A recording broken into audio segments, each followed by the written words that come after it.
Bienvenidos, no olviden suscribirse a este canal. En él podrán encontrar listas de reproducción de programación para niños, animación digital, efectos visuales, videojuegos en 2D, videojuegos en 3D, control de procesos industriales, control de escenarios, control de animatronics, pensamiento lógico, programación para Arduino, programación en Visual C#, álgebra superior, álgebra lineal, pero como para niños, facilísima, seguridad de redes, sistemas operativos, metodología de la investigación, configuración de computadoras y mucho más. Bienvenidos. Clases y objetos para el control de procesos. Programación orientada a objetos. Vamos a buscar qué tiene que ver eso de las clases y los objetos con este rollo de la programación orientada a objetos.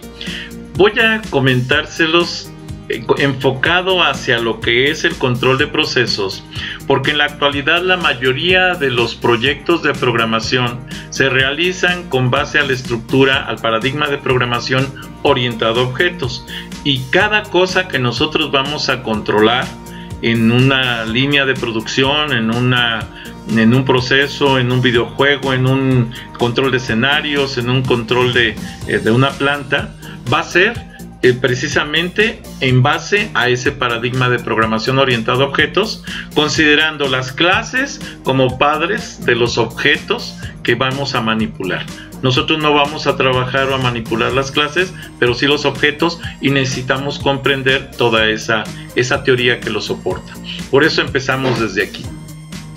La programación orientada a objetos, ¿sí?, es un método de programación en el cual los programas se organizan en colecciones cooperativas de objetos, cada uno de los cuales representa una instancia de alguna clase, y cuyas clases son todas ellas miembros de una jerarquía de clases, unidas mediante relaciones o de herencia. Esto es, las clases pueden heredar partes de su forma de programación interna, métodos, datos y demás a otras clases, o incluso directamente a otros objetos o a objetos a través de otras clases. Estas son formas en las que podemos desarrollar esta teoría de las clases y los objetos. Y por eso se conoce que también podemos tener incluso herencia múltiple, en donde un objeto puede heredar de varias clases características específicas de cada una de ellas. Usamos objetos en lugar de algoritmos como bloque fundamental. Cada objeto es una instancia de una clase. Las clases están relacionadas entre sí por relaciones tan complejas como la herencia. Ventajas de la programación orientada a objetos: la proximidad de los conceptos modelados respecto a objetos del mundo real. Facilita la reutilización de código y por tanto el mantenimiento del mismo. Se puede usar conceptos comunes durante las fases de análisis, diseño e implementación. Disipa las barreras entre el qué y el cómo, el qué hacer y el cómo hacer eso. Las desventajas de la programación orientada a objetos, pues obviamente es más compleja que la programación estructurada a la hora de entender el flujo de datos. Sin embargo, ojo, facilita la programación. La pérdida de linealidad es una de las características que puede tener la programación orientada a objetos, aunque depende mucho de la estructura que maneje el programador. Requiere de un lenguaje de modelización de problemas más elaborado.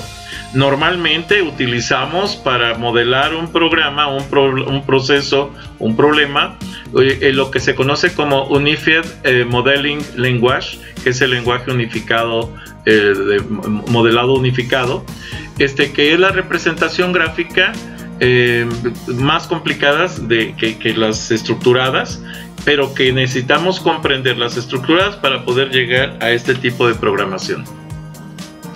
Los conceptos de la programación orientada a objetos son conceptos básicos como objetos, clases. Las características de la programación orientada a objetos tienen que ver con aspectos como abstracción, encapsulamiento, modularidad, jerarquía. Otros conceptos también de la programación orientada a objetos son los tipos de objetos que existen, las persistencias, ¿sí? Que tanto persisten en la vida del proceso, vamos a decir. Los tipos de relaciones, la asociación, la herencia, la agregación, la instanciación.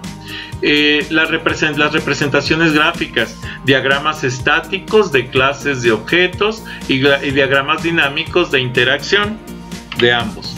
Ahora, con respecto a los objetos y las clases, un objeto es algo de lo que hablamos y que podemos manipular. Existe en el mundo real o en nuestro entendimiento del mismo, o sea, del mundo real. Una clase describe los objetos del mismo tipo. Todos los objetos son instancias de una clase y describe las propiedades y el comportamiento de ese tipo de objeto. Ejemplo, si yo tengo un vehículo, ¿sí? Un vehículo es una clase, ¿sí?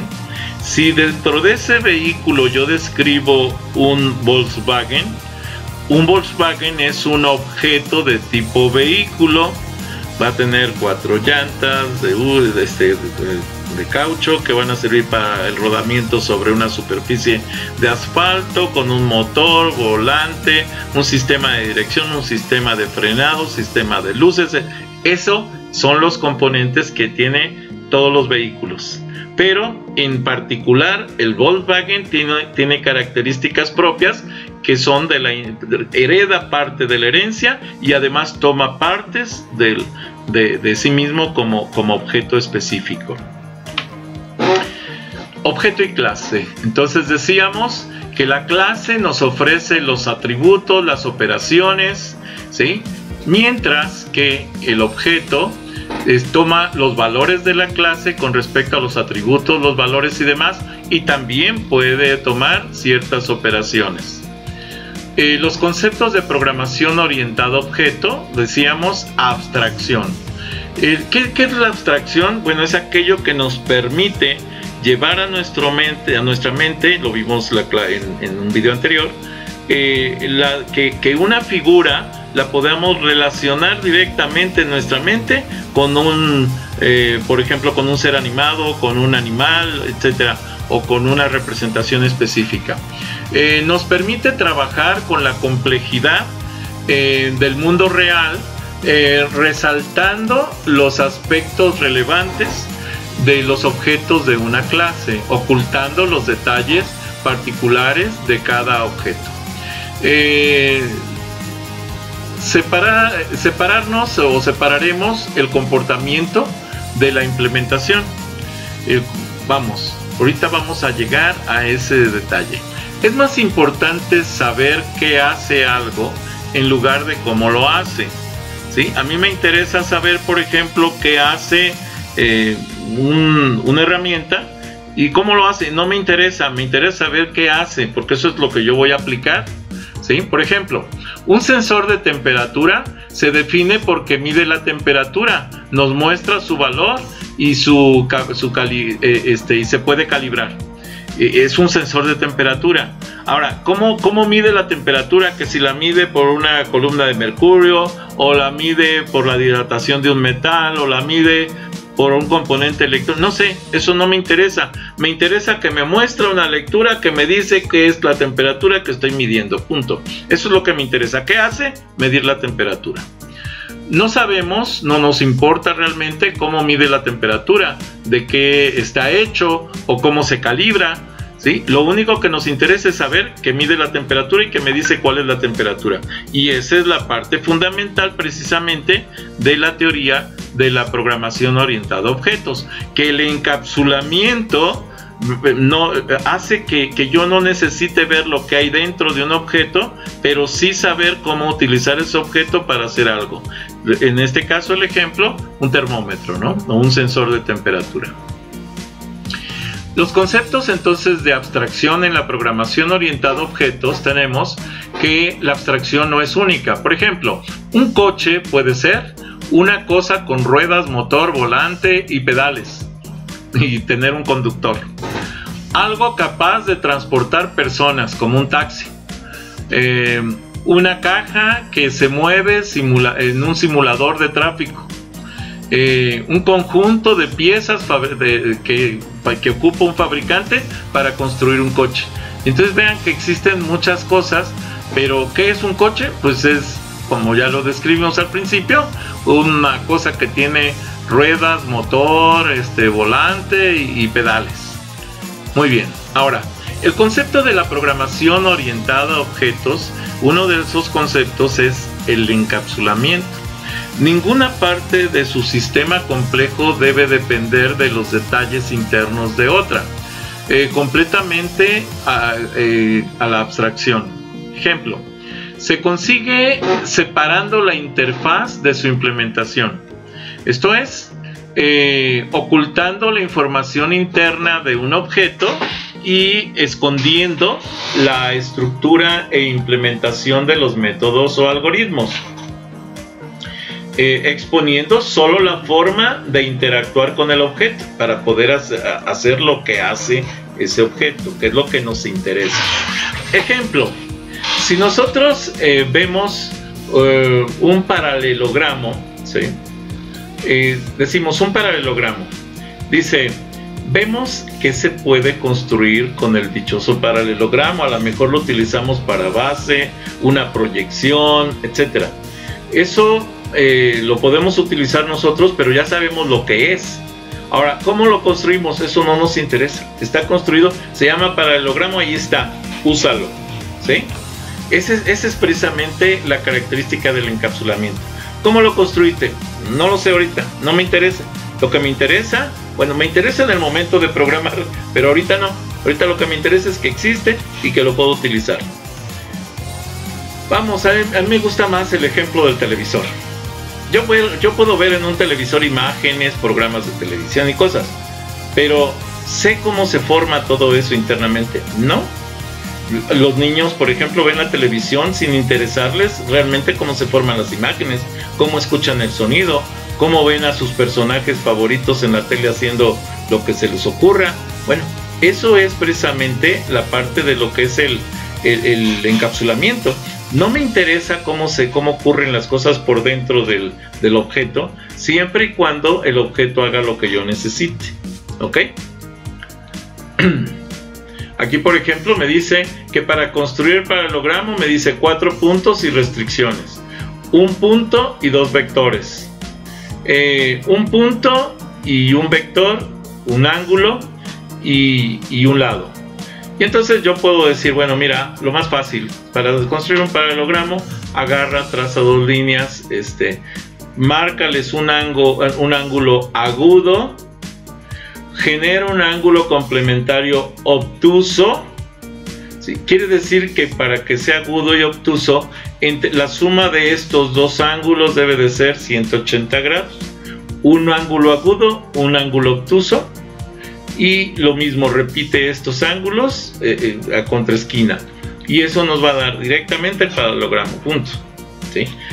Si yo respeto los ángulos agudos en cada uno de los extremos del paralelogramo y los obtusos también, seguramente, o sea, sin lugar a dudas, estas líneas, las líneas que forman el paralelogramo, van a ser paralelas y por eso es que se le da el nombre de paralelogramo. ¿Ok? ¿Cómo está representado internamente? Bueno, son 4 puntos, 1, 2, 3, 4, un punto y 2 vectores, ¿sí? Que ahí lo tenemos. Y bueno, ¿cómo se modifica su escala? Guardando el factor y escalando el momento, vamos a decir. Y lo voy a decir más fácil. Simplemente guardas la relación entre los ángulos y solo modificas la longitud de los vectores. Y eso te va a dar la modificación de la escala del paralelogramo. O sea, es lo más grande o más pequeño. ¿Ok? Muy bien. Y lo mismo para la rotación. ¿Qué tengo que conservar? Pues la escala de los ángulos. Los demás son líneas paralelas para que pueda formarse la imagen. El concepto de la programación orientada a objetos, la modularidad, consiste en separar el sistema en bloques poco ligados entre sí, o módulos. Esto es, yo le llamo unidades lógicas funcionales, o sea, pedazos de código que tú puedes ejecutar de manera independiente y que en un momento dado te van a servir para que puedas reutilizar ese módulo, ese código en otras partes del programa. La organización del código es importante, muy importante desde mi punto de vista, porque es la manera en que te permite mantener un mantenimiento sencillo en la realización de programas. Es una especie de encapsulamiento de más alto nivel, vamos a decir. En C++, ¿sí?, o en cualquier lenguaje de programación, no lo impone, aunque lo soporta, ojo, algo que se llama el namespace. Esto lo impone directamente C#, ahí sí.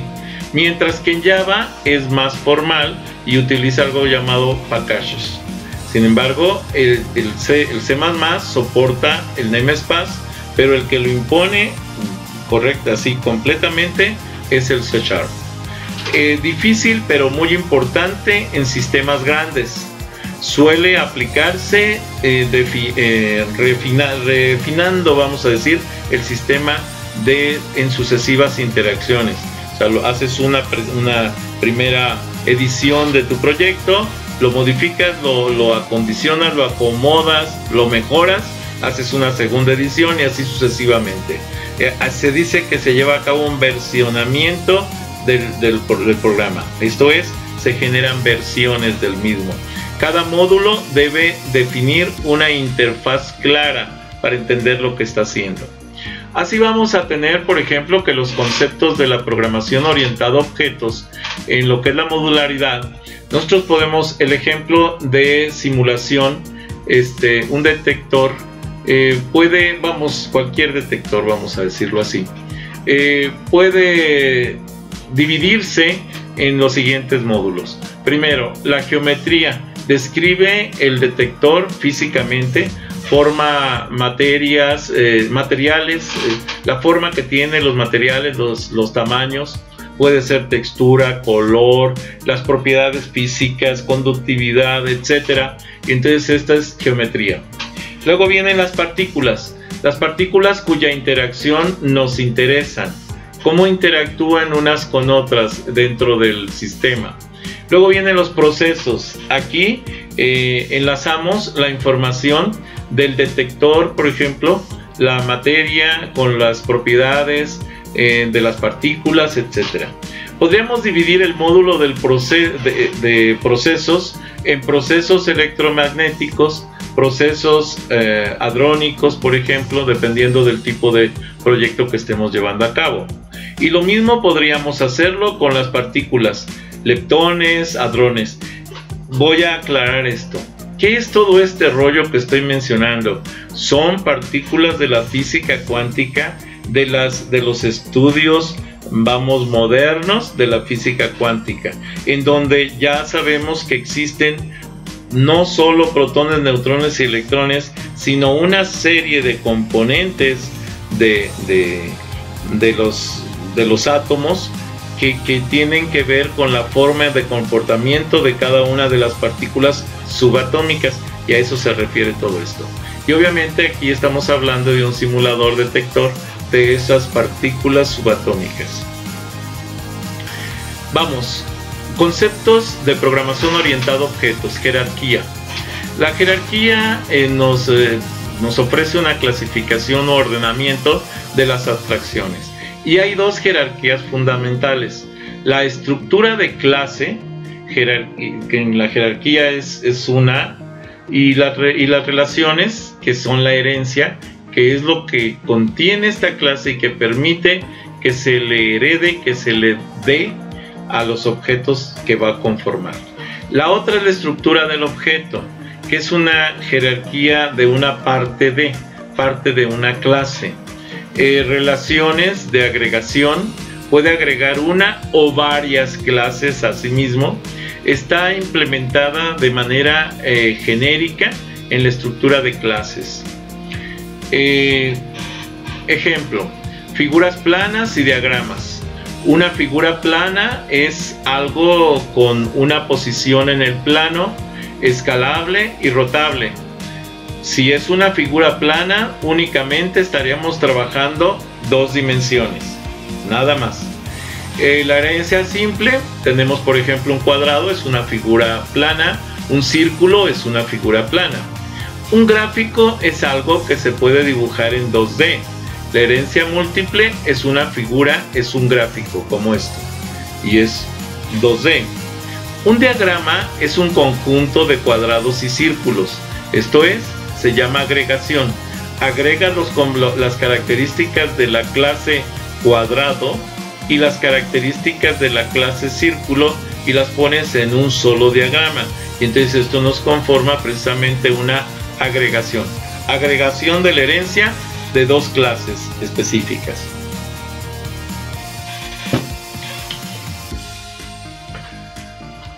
En el reforzamiento del concepto de clase, los objetos de tipo diferente no pueden ser intercambiados.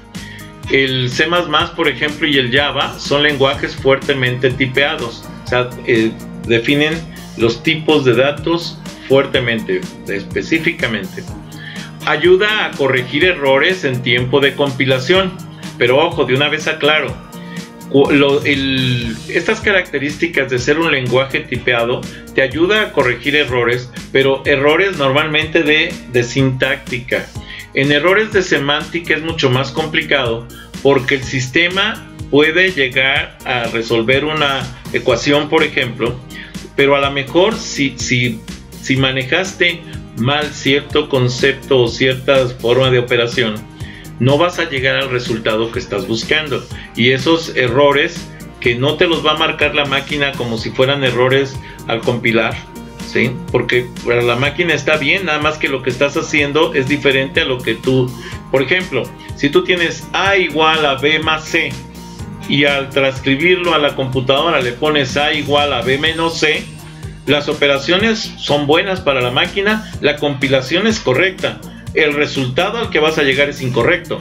¿Por qué? Porque tiene un error de significado distinto, o sea, hace cosas que no debe hacer, y eso se llaman errores semánticos. Esos son mucho más difíciles de corregir, ¿sí? Y vamos, los errores es más fácil corregirlos, o debería ser más fácil corregirlos en tiempo de compilación que en tiempo de ejecución. El problema es que los errores semánticos solo los vas a detectar en tiempo de ejecución, en tiempo de compilación no, porque para la máquina la sintaxis es correcta, pero para el significado de la operación que tú hiciste es incorrecto. Persistencia. Las propiedades de un objeto de trascender en el tiempo y en el espacio a su creador es un programa al programa que lo generó.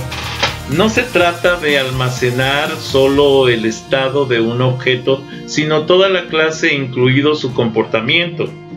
La persistencia tú la puedes lograr, por ejemplo, en un programa. Si tú haces un cálculo y ese cálculo lo guardas en un archivo, por ejemplo, entonces estás logrando una persistencia del sistema. No está directamente soportado en C++ esa persistencia. Existen librerías y sistemas completos, ¿sí? Manejadores de bases de datos, por ejemplo, o de bases de datos orientadas a objetos, que facilitan la tarea de lo que es la persistencia. También podemos estar hablando de los llamados frameworks. En Windows son fundamentales, son entornos de trabajo como por ejemplo, los entornos de trabajo de la raíz, o sea, del propietario del sistema, o de aquel que hereda las propiedades de administrador del sistema, y lo soportan parcialmente, y a esto se le llama reflex. El concepto de serialización de Java está directamente relacionado con la persistencia. La serialización, que una serie de proyectos, de procesos pueda llevar o dar datos hacia otra serie, se llama serialización, y eso es parte de lo que conocemos como persistencia. Con respecto a las relaciones, están presentes en cualquier sistema y definen cómo se producen los intercambios de información y datos. También ayudan a comprender las propiedades de una clase a partir de las propiedades de otras. Existen 4 tipos de relaciones: asociación, herencia, agregación e instanciación.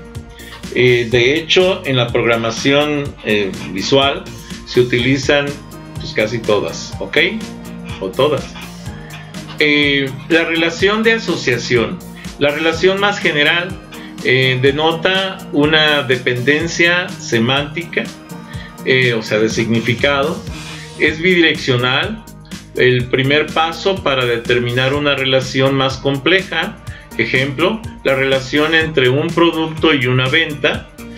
Cualquier venta está asociada a un producto, pero no es ni forma parte ni posee ningún producto, al menos en una primera aproximación. La cardinalidad, la multiplicidad a cada lado. Esto es, podemos tener relaciones que vayan uno a uno, ¿sí? Una venta a una transacción, uno a muchos, un producto a venta, porque puede haber varias ventas de un producto, y muchos a muchos, varios compradores y varios vendedores tratando de interactuar en esas transacciones. La relación de herencia. La relación de herencia o característica de la programación orientada a objetos puede expresar tanto la especialización como la generalización, ¿sí? Entonces, imaginen ustedes que de aquí, de esta clase, desarrollamos estos, vamos a decir, objetos. Y vamos, este objeto hereda algunas características de aquí, también, también. Pero no todos van a heredar las mismas características, porque a lo mejor cada uno de estos objetos trae herencia de otras clases. Una de las clases comparte la estructura o el comportamiento de otras clases. También se denomina relación y es directa la relación. La relación de herencia, por ejemplo, la clase base o superclase, la clase derivada o subclase, ¿sí? La primera, la clase de la cual se hereda. La segunda, la clase que hereda de otra clase. Pero ojo, además, la subclase también va a heredar a un objeto. La herencia simple, hereda de una sola clase. Herencia múltiple, hereda de varias clases. Java solo soporta parcialmente la herencia múltiple. Presenta diversos problemas que hacer cuando se hereda más de una vez de la misma clase, por ejemplo. Entonces ahí nos provoca un problema. La clase abstracta, la que no lleva ni puede llevar ningún objeto asociado. El polimorfismo, la posibilidad de usar indistintamente todos los objetos de una clase y las clases derivadas. Se llama polimorfismo, porque a lo mejor una clase puede usar varios procesos o varias formas de almacenamiento de información, y tú puedes usar una o varias o todas al mismo tiempo, ¿no? Y eso se llama polimorfismo. La relación de herencia, tenemos por ejemplo figuras planas. Esta es una clase, y luego tenemos una subclase que se llama triángulos, y tenemos otra subclase que se llama rectángulo, y dentro de la clase triángulo tenemos el triángulo equilátero, el isósceles y el escaleno. Son figuras planas las tres son triángulos y las tres son figuras planas. Entonces estamos hablando de que tienen una superclase que es figura plana, una subclase que es triángulo y los objetos. Y acá también, incluso aquí nos faltó uno que vale la pena agregar. Permítanme ver si podemos hacer la corrección de una vez. Aquí cuando tenemos esta subclase, creo que está como imagen. Bueno, vean esto. Tenemos la figura plana, tenemos el rectángulo, tenemos el cuadrado. Pero también aquí en el cuadrado podríamos tener un rectángulo como objeto. Entonces, del rectángulo se van a derivar el cuadrado y el rectángulo. Ojo, el rectángulo hereda de la figura plana y el cuadrado hereda del rectángulo también. Eso se llama herencia. Entonces, otra vez aquí, este sería un objeto, este sería una subclase y esta sería la superclase. Muy bien. Aquí tenemos una clase abstracta. Vamos a regresarlo un poquitito.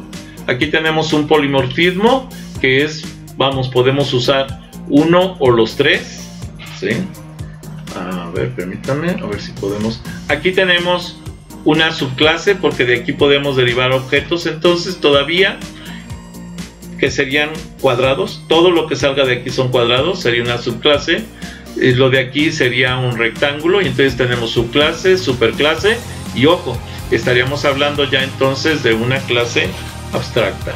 Es esta y que estaríamos pensando en una clase que no tiene una relación directa con los objetos, pero que va a heredar parte de su herencia.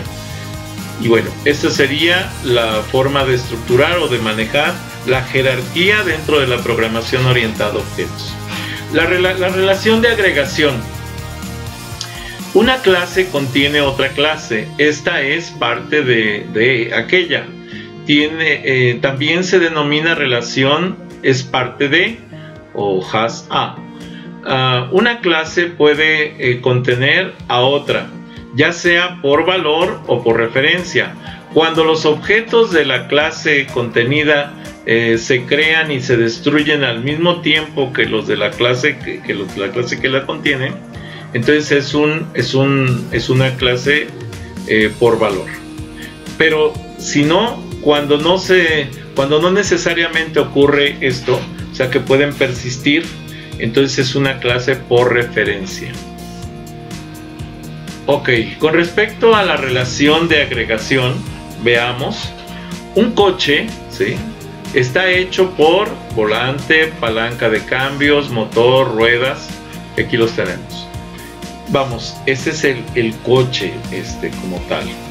Ahora vamos a analizar un poquito más allá. Bueno, regreso para que entendamos. Este coche es una clase, ¿sí?, o una superclase. Pero esta superclase tiene estas clases: volante, marchas, motor, ruedas, entre muchas más, ¿no? Y esto puede dar origen, estas de aquí pueden dar origen a un vehículo específico. La relación de instanciación de una clase. En determinados casos, una clase, por ejemplo un vector, puede implementarse independientemente del tipo, ya sea real, complejo, del color que tenga, etcétera, de alguno de sus atributos. Definimos una clase, ¿sí? Esto es una parametrizada, tiene ciertos parámetros o templates, ¿sí? Una plantilla, una clase. Para cada uno de los tipos que necesitemos, ¿sí?, definimos una nueva clase de interacción. Por ejemplo, tenemos un tipo vector, una superclase, y tenemos un vector de colores o un vector de enteros. Entonces son vectores al final de cuentas, pero dentro de esos vectores unos son de colores, que pueden ser incluso tipo texto, numéricos, etcétera, otros que son enteros, que son forzosamente numéricos. La representación en gráficas nos sirve para comunicarnos con otros usuarios o desarrolladores. Documentan nuestro sistema. Hay múltiples vistas y tipos de diagramas. Ejemplo, tenemos estáticos, diagramas de clases. Los de los ejemplos diagramas de objetos. Los dinámicos, diagramas de estado, muestran el ciclo de vida de los objetos, cuándo se crean, cuándo se destruyen, cuándo capturo recursos del sistema y cuándo libero los recursos del sistema. Cuando yo creo un objeto, capturo recursos del sistema. Cuando yo libero el objeto, lo destruyo, entonces libero los recursos del sistema. Los diagramas secuenciales, por ejemplo, muestran cómo los objetos interaccionan entre ellos. Cuál objeto entra en función primero, cuál después, etcétera, y se va generando la secuencia de eventos. Los diagramas de estado, ¿sí? Pues resulta que me marca, por decir algo, en el primer piso, luego me dice subir, subiendo, llegué, o subir, dependiendo, parado. Entonces yo puedo utilizar las rutinas en varios sentidos. Luego llegué y puedo utilizar la rutina para decir bajar, ¿sí? Bajando. O me voy para acá y me dice bajando al primer piso. Y entonces para llegar al primer piso es aquí. ¿Qué es lo que estamos representando aquí? Un ascensor. Simplemente aquí lo dice, un ascensor. Estamos viendo cómo definir los estados del ascensor. En qué piso está, si voy a bajar, si voy a subir, ¿sí? Etcétera. O si está detenido en un piso. Muy bien. Un diagrama secuencial, por ejemplo el de impresión, nos lleva a que tenemos el ordenador, el servidor, la impresora y la cola de impresión. La cola de impresión entonces está haciendo o está recibiendo la instrucción de la impresora para imprimir el archivo que se lanzó. Aquí la impresora, si está libre, puede recibir un fichero para imprimir. Si no está libre, no va a poder recibir el fichero. ¿Por qué? Porque está en secuencia. Entonces el ordenador va a mandar al servidor para pedirle que libere la impresora para imprimir. Pero hasta que no quede liberada la impresora, no puede darle el recurso al ordenador. Cuando se libera el recurso, va a mandar la impresión, va a recibirla, va a distribuirla en la impresora que corresponda y la impresora va a ejecutar la impresión del archivo. Con respecto a lo que es la definición de las clases, C# es un lenguaje orientado a objetos puro, lo que significa que todo con lo que vamos a trabajar en ese lenguaje son objetos. Un objeto es un agregado de datos y de métodos que permiten manipular dichos datos, y un programa en C# no es más que un conjunto de objetos que interaccionan unos con otros a través de sus métodos. La forma común nativa de trabajo de C# es con el paradigma orientado a objetos, aunque en Visual C# trabajamos el paradigma de programación orientado a eventos, que se deriva del orientado a objetos precisamente. Conceptos de clase.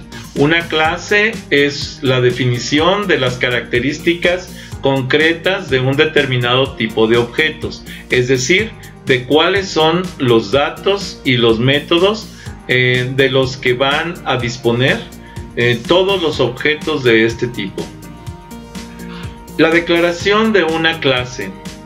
¿Cómo se declara una clase? Simplemente es poner class, program, el nombre de clase.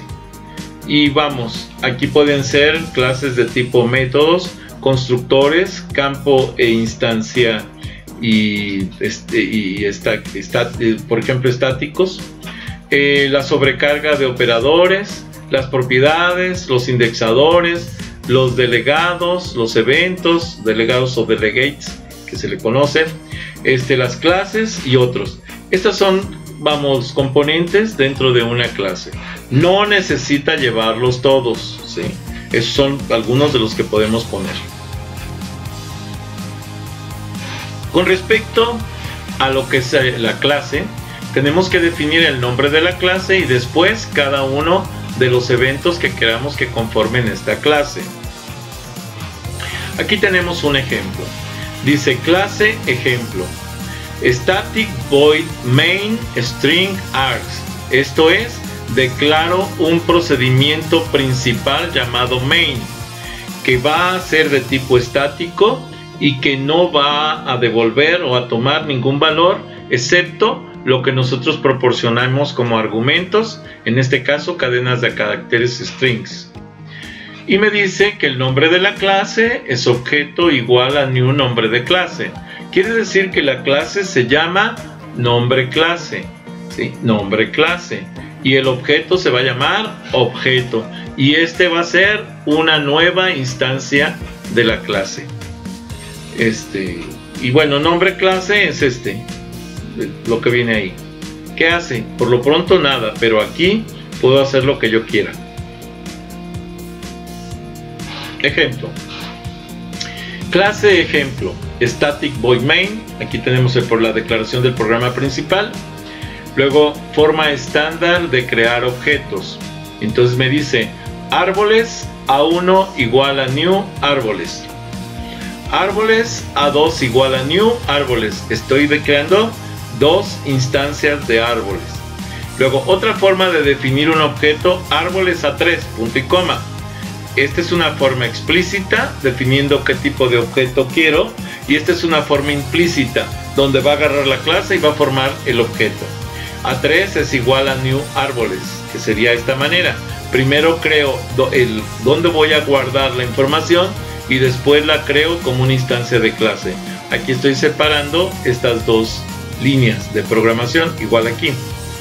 Es al final, esto es lo mismo que esto de acá, solo que son diferentes formas de hacerlo. ¿Y qué clase va a crear cada uno de estos objetos? ¿Qué clase va a ser cada uno de estos objetos? Pues va a ser la clase árboles. ¿Qué hace? Por lo pronto nada, pero aquí está definida y la puedo utilizar. Bueno, aquí dice ejercicio, definir una clase llamada tren, definir una clase llamada avión, definir una clase llamada barco, definir una clase llamada transporte y en ella definir los objetos de la clase de las clases anteriores. Solución. No lo están viendo ustedes, perdón. Ahí sí. Solución. Clase transporte. Aquí tengo static void main strings args. Estoy en la clase transporte y estoy definiendo avión A igual a new avión. Barco B igual a new barco. Tren T igual a view tren. Ya que tengo definidas estas clases, entonces me voy acá y digo class avión. Estoy creando una clase y aquí defino el código de lo que quiero que haga esta clase. Class barco y aquí defino el código de lo que quiero que haga esta clase. Y class tren y aquí defino el código de lo que quiero que haga esta clase. Sin embargo, aquí tengo las clases ya listas y creadas. Otra forma de declarar los objetos definidos como arreglos de objetos, ¿sí? Está por ejemplo aquí en esta clase ejemplo. Static void main string args, ¿sí? Estoy creando una clase, un proceso, llamado main, que es un proceso principal en cualquier programa, normalmente en Visual C# o en Java. Y aquí nos dice que va a declarar un objeto con 3 espacios en memoria. Esto es, va a hacer un transporte, le llama transporte y crea un vector, ¿sí? Llamado T de transporte igual a new, está utilizando la clase transporte, que es esta, y esto le pone 3 espacios. Luego dice construye el primer objeto. T0 igual a new transporte, T1 igual a new transporte, T2 igual a new transporte. Está creando 3 transportes. Cierra el procedimiento main, cierra la clase con estas llaves y ahora lo que hace es que pone class transporte y aquí dice código y más código. Esto es el código que va a definir este transporte. Ejercicio dice definir una clase llamada frutas, definir un arreglo de objetos llamado F1 con 3 espacios de memoria, construir en cada uno de los espacios de memoria. Entonces, si nos vamos a ver esto, me dice class program static void main string args. Entonces aquí está la clase program, aquí está el main, y este main nos va a estar recibiendo los argumentos para poder ejecutar este proceso. Este proceso me dice, ojo, frutas, ¿sí?, que es un arreglo vectorial de una dimensión, F1 igual a new frutas 3. Esto quiere decir que puede tomar hasta 3 valores. F1 en posición 0, new transporte. F1 en posición 1, new transporte. F1 en posición 2 igual a new transporte. ¿Cuál es la clase fruta? Lo que yo escriba aquí. Entonces lo que yo escriba aquí como frutas es lo que se va a reflejar en estas áreas. El concepto de método. Un método es un conjunto de instrucciones a las que se les asocia un nombre, de modo que si se desea ejecutarlas, basta referenciarlas a través de dicho nombre en vez de tener que escribir otra vez todo el proceso. Dentro de estas instrucciones es posible acceder con total libertad a la información almacenada en los campos pertenecientes a la clase dentro de la que el método se ha definido. Los métodos permiten manipular los datos almacenados en el objeto o en los objetos. Bien. Les pido de favor que, si no están suscritos, se suscriban a este canal, que me den un like a los videos que les agraden, que les den la campanita para que puedan avisarles cuando suba más videos, y si es posible que compartan este canal con sus redes sociales, con sus amigos, conocidos. Recuerden que pueden seguirme en Facebook, pueden seguirme en propio Facebook con las páginas Videoteca Valencia, TICS para principiantes, Twitter, Tumblr, Pinterest, G5, LinkedIn. Los links de estas conexiones de estas redes sociales se los dejo en la descripción del video. Gracias por haber visto este video.